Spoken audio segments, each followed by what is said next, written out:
Curry, me, I want to compose. I be boss on my hood, want me, I know the pose. But I be love you to mama.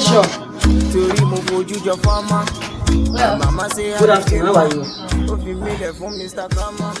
Why are you sitting down? My friend, stand up. Shy! Can't bring me food to eat, Joe. Uncle, there is no food in this house. Besides, you left home 2 days ago without dropping any money. Or do you know how I managed to eat?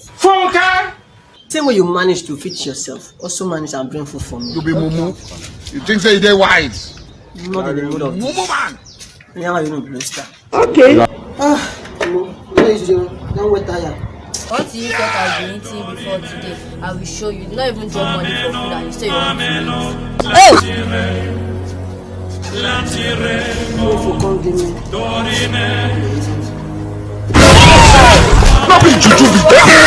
So you want to use what you not drop money for? I ensure you and I will show you.